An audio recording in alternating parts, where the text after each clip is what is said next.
It is almost impossible to believe, but this is the 10th anniversary of the Mordecai Children's Garden.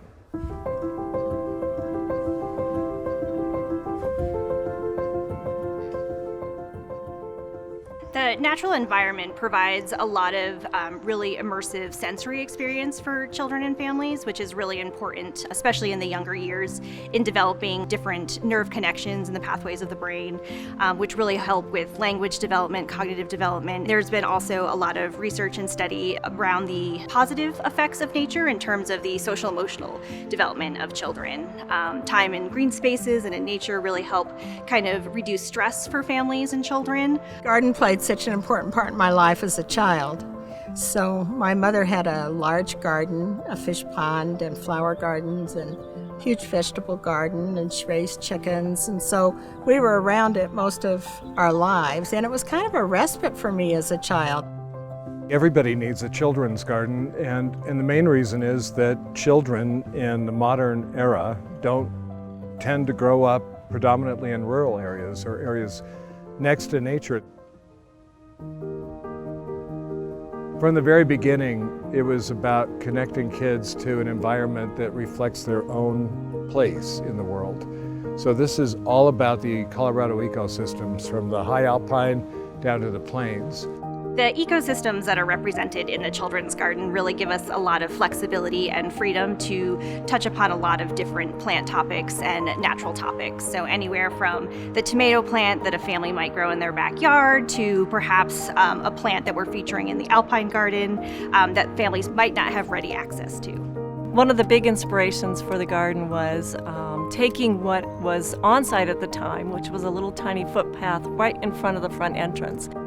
Janet Mordecai really saw that that need could be fulfilled in a much larger space, and so that became this space. And the size of this garden, the Mordecai Garden, is really important because it finally gave us the opportunity to really express the Colorado landscape within not only the landform and plant material, but also within topography.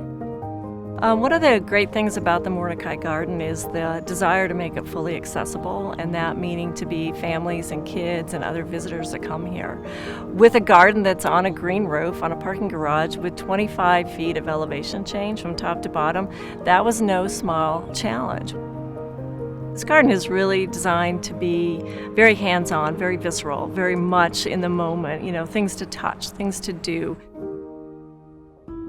Through our programming, we're not only teaching facts and content, but we're really trying to also instill a lifelong appreciation of nature and plants with children. What's really important from that interaction is having kids and families leave here to be stewards of the Colorado landscape, giving them enough excitement and fun to be a part of this place, to be inspiring, playful, but also educational.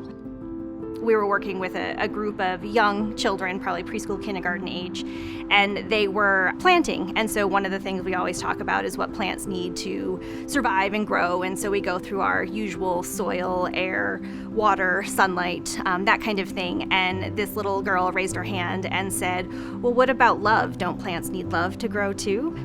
We've had several families that have come through our programming. They start with our Younger Seedlings program, and they move on to our camp programs, and several years later we'll see them in some of our family workshops. And as kids grow and move on, they take the benefits, the beauty, the learning from this garden, and then they move on to bigger things and better things. The connection of Janet Mordecai to this garden is what really made everything possible. And beyond just her contributions, she inspired so many other people to make contributions as well. I helped to create this garden and never thought I would have an opportunity to do anything like this.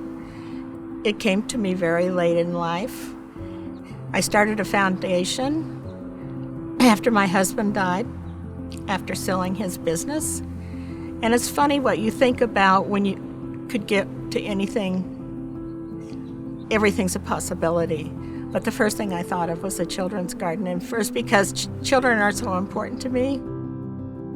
I think what a lot of people may not know is that every year over 100,000 people have visited the Mordecai Children's Garden, which if you looked at all the public gardens in the country, would make it one of the more visited public gardens in general, not to mention a children's garden. That means that way over 1 million people have visited this garden in the last 10 years.